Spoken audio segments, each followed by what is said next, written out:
was investigators, sheriff deputies, Mr. Copeland and his counsel met together.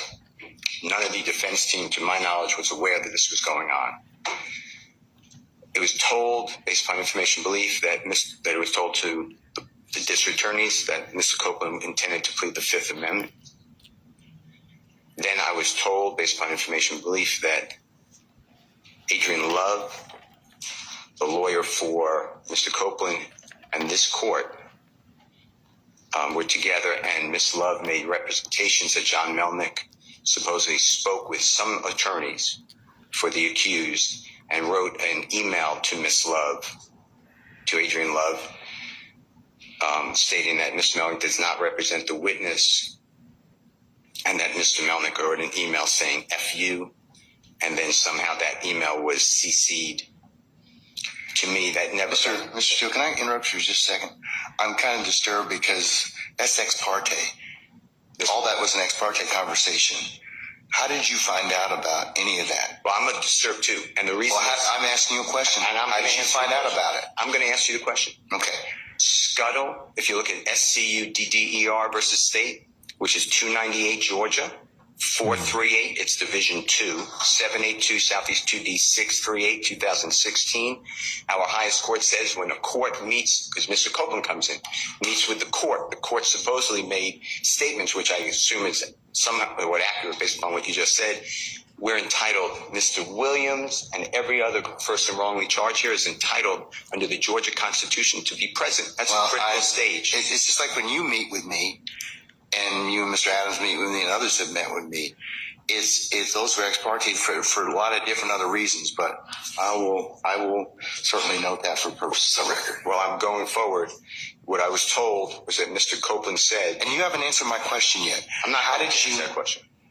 You're not. No, I will not answer that question. Why will you not answer that question? Because I want to make sure that what I say is accurate. I'm not trying to... No. I'm asking you, how did you get this information? I'm not telling the court. What I'm saying is based upon information. Okay, well, listen, if you don't tell me how you got this information, then you and I are going to have some problems. We can have it. I have problems right now. Okay, I know. Look, I don't want to know about your problems, okay, at this point in time. All I'm asking you at this point in time is, how did you come upon this information? Look, if the case gets reviewed, the record's going to be available for our appellate court and for whatever reason. But it's disturbing that how somehow you have surreptitiously gotten information in regards to the court's private ex parte conversation with a party. I mean, yes. A witness who was sworn in Friday, the court's telling, this is what I was told. If this is not true, not true. This court handed Mr. Copeland. Tell me how you got the information. Listen, whatever you want to do. Tell me how you got the information, then we can go ahead and go forward. I'm not going to say that. What I'm going to say is this. I was told, and I hope this concerns the court. It concerns me that you have proprietary information. Why is it or proprietary? Information that you should not be having that was ex parte. Why? With a party. Why? State of Georgia. How about the witness? How about Mr. Copeland, who supposedly announced he's not testifying and he'll sit for 2 years, and then supposedly this honorable court, let me rephrase that. This court supposedly said, I can hold you until the end of this trial. Ms. Hilton supposedly said, actually, all of the defendants and then all 26 people are disposed of. If that's true, what this is coercion, witness intimidation, ex parte communications that we have a constitutional right to be present for. So I understand that you're upset towards me, but I don't know what I did. Mr. Steele, I still want to know, how did you come upon this information? Who told you? What I want to know is, why wasn't I there? Why, sir, I'm going to hold you in contempt if you don't tell me who this tell me who this information was. I don't want to be held in contempt. Well, I'm not answering that question. That's attorney-client privilege information. Attorney-client privilege, unless you were in my chambers, that's the only way you can figure out. I tell you what, I'm going to give you 5 minutes. If you don't tell me who if you don't tell me who it is, I'm going to put you in, I'm going to put you in contempt, because that is not attorney-client privilege. Attorney work product privilege. I am not. How did you get that information supposedly from my chambers? Did somebody tell you? I'm not. You should have told me. You got 5 minutes. Well, I don't need it. I want to continue. You got 5 minutes? This is what I was told. Mr. Copeland made statements that he admitted to killing Donovan Thomas, and don't take my notes. No. Getting yourselves cross purposes at this point in time. Sir, I'm telling you, you are at this point in time. You made some things out of nothing. I think that you're on very precarious ground at this point in time. So I'm telling you at this point in time, he's in custody. We're going to go ahead and start. You can represent Mr. Williams. That's okay. That's fine. I'll take up the other stuff as needed, but I'm not going to take it up right now. Say again? Respectfully, I will not. I cannot. Sir, you have to. Well, you're gonna have to do the best you can at this point in time, because you don't get to extort the court. That's what you're attempting to do at this point in time, sir. Yes, you are. What you're trying to do is, I'm not going forward if I don't get this. You know, it doesn't work that way, Mr. Adams. And I'm telling you at this point in time, I would just kind of govern yourself accordingly, sir. I'm telling you, as the court, under these particular circumstances, everything will come out as it should. I don't think,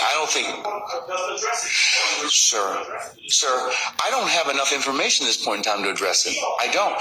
But I'm telling you at this point in time, there is nothing that was given, said, whatever this morning.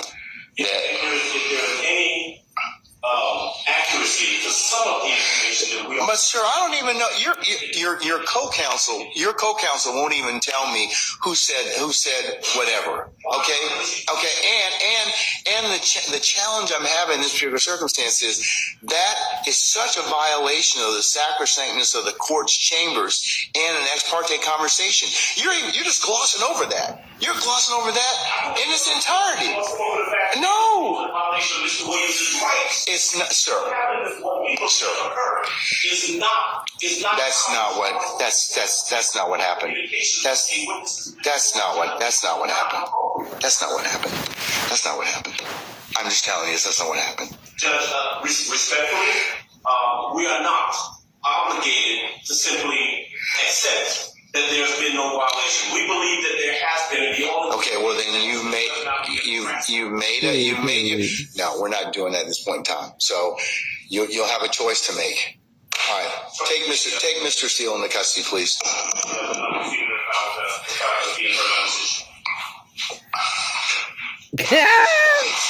Steele is a real G for this one though. I don't give a fuck. Steele went down in history for this shit. He said, nigga, I'm going to jail for my client for that. He said, nigga, when? He like, nigga, don't worry. I'm about to send the whole bar after they ass. I'm not gonna lie. I would have left Steele alone because Ashley Merchant just took down D.A. Fanny. So I would not want her digging in my background if I'm up in the court acting like this. I would have been like, nah, fuck all that. Yes, sir, you certainly may. Mr. Williams does not wish to go forward without me being here. You are removing me against his will, my will. You're taking away his right to counsel. And you're conducting material parts of this trial without me present, and I can't learn about it by watching online. So for that reason, additionally, I asked for a mistrial. And I assume you denied, but I'd like you to deny our motions for mistrial. You denied the other people. I denied your motion, but I'll certainly take that under advisement, sir.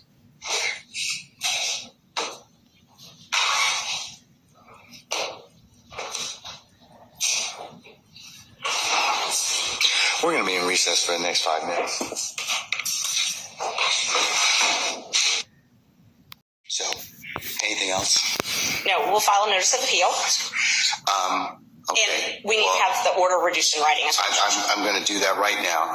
I will state for the record at this point in time that Mr. Steele has in fact, or has filed, and I will note this as part for the record in this case.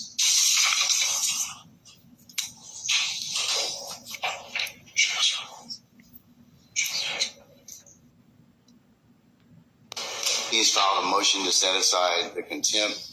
He's filed a motion for a supersedious bond, and he's filed a notice of appeal, all of which I will include as the next court's exhibit in order. But I'm reducing the contempt to writing. And I mentioned earlier, he can purge himself with a contempt just by telling me who it was, and he can do that this evening. He can do it. He can do it right now. He can do it at any point in time. If not, I'll revisit the circumstance on Friday. And Judge, we would ask that you grant a bond. At this point, grant him a bond on that issue. You don't get a supersedious bond on a criminal contempt, though. You can grant him a bond. No, you don't get one on that one. The civil is the one that you can hold him until he complies with the order. And I'm sorry, I think in Just the case law on that is in Ray Hughes. Hold on. The supersedious bond requirement does not apply in the contempt in the presence of the court during the progress of a proceeding, OCGA 5-6-13 Bravo. So you don't get a supersedious on that, on a criminal contempt, respectfully. So, Judge, just to clarify, it's your ruling that this is a criminal contempt that Mr. Steele has committed, not a civil indirect contempt. That's correct. The judge, and that's the reason I'm asking is because the N. Ray Hughes case, which is a 2009 Court of Appeals case, 268, Georgia Appeals 66, lays out the distinction, as does the Ramirez case. There's a case that, in fact, I'll do you one better, sir. In fact, there is a recent pronouncement out of our appellate courts. Which is, I think I'm addressing a slightly different point of It law. is. Hold on. One second.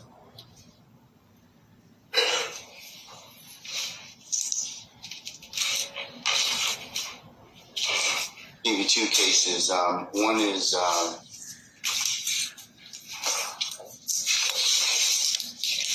it's Untema. It's UNTEMA versus Smith, and that's 371 Georgia Appeals 19.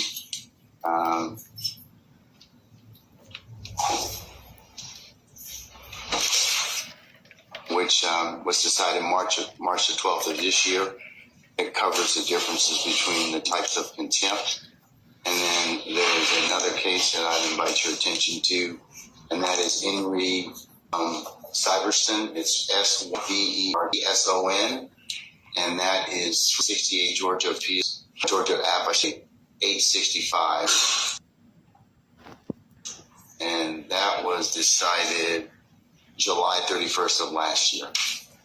And Judge, I'd just like to point two things out. The statute that you were citing about the supersedious, it only says it's not mandatory. You still have discretion to grant him a supersedious bond. I'm not going to grant him supersedious. And so you definitely have the discretion to grant him a supersedious bond. The other issue is if it is a criminal contempt and you are finding him guilty of criminal contempt, then we have to have a sentence. Really get to get to impose a sentence, maximum 20 days and $1,000 fine. So if you're going to incarcerate him under a criminal contempt, he's got to be sentenced. Well, his contempt is as long as he when he tells me what the basis of the conversation was, who I didn't ask what.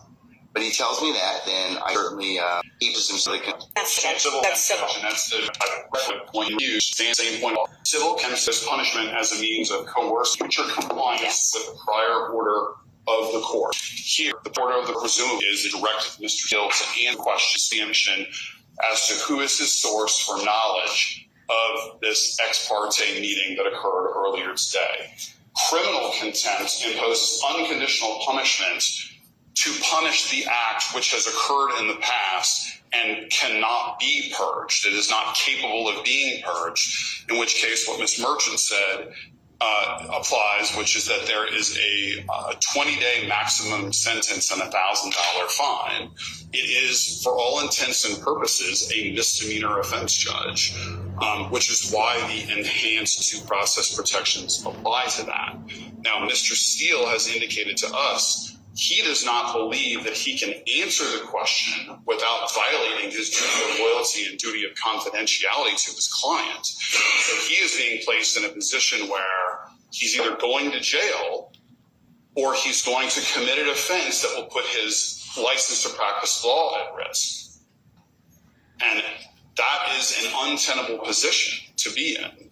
And Mr. Steele is a zealous advocate for his client, and he is simply trying to protect that duty of loyalty and duty of confidentiality, because if he answers your question, it is very reasonable to assume and likely that he will be facing a bar complaint that could result in a suspension or in the loss of his license.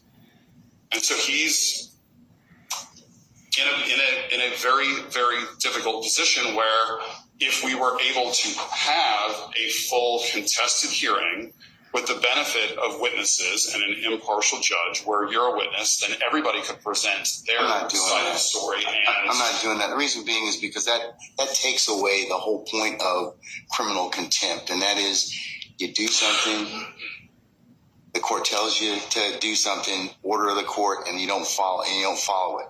I didn't ask him to do anything illegal, immoral, unethical. I just asked him to tell me. I know what the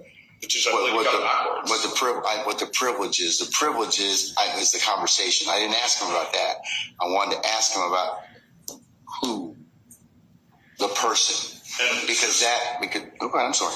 Mr. Steele has indicated to us that he does not believe he can answer that question without also violating the privilege. Okay. And Judge, that's why we're trying to figure out if it's criminal versus civil. So the issue is you're picking and choosing. You're saying, well, you get the bad criminal and no bond, but I really am actually trying to